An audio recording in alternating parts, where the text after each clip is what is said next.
Gracia. Kilala mo naman yun. Kita-kitaan din siya. Gawin din siya sa Team Alcotera. Mas pinili lang mag-Team Alcotera. Iba-iba naman yung pagbabago yung Pangulo Duterte. Well, so, bilang isang eyewitness, meron tayong first hand. Diba? Personal observation dun sa pangyayari is the same thing sa iyo, diba? Sa Halbangan at yung sa akin. Diba? So, yun yung ano nila. Then, kung yung dalawa o tatlo ang witness, like ako, magpo-corroborate yung sasabihin ng kasama ko, kasi tatlo nga kami, pero I doubt kung isa ang babalitasyon. Dapat nandito sa Team Alcon, doon sa Alcon. Wala tayo magawa. Ayaw ko kung anong interest ko sa buhay, pero we're very, very happy when we get together. Tapos alam yung dinabot sa Pangulong Duterte. So, kung tatlo kami, magpo-corroborate, kahit na wala akong picture na hawak. Nakita ng dalawang mata ko, anim na mata ang nakakita. So, as an eyewitness, very powerful yun. Diba? Very powerful yun. Dahil tinatanggap yun sa husgado. Oo naman. Tinatanggap yun sa korte.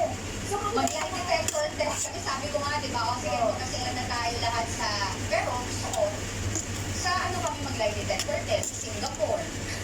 Di sa Pilipinas, di ba? Kasi sila sasabi sa amin na totoo. O, tanongin siya, nagdadrugs ka ba BPM?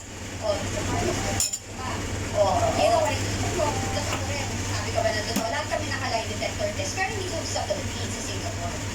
Tapos, para pantayan laban. Di ba?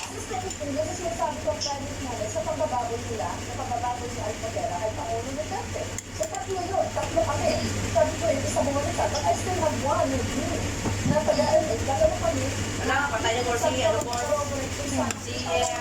Duterte ba patay? Ano? Napatay na?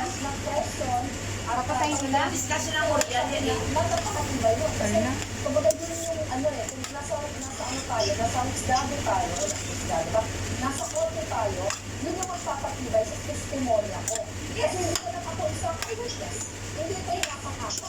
Ibig sabihin, lalo na rin nagiging strong yung credibility ng isang eyewitness na nagsasabi na itong nakita ko, ang putera na ito, binago yung Pangulong Duterte, pinakita sa amin yung ganito, ganyan, tapos support ang isang eyewitness.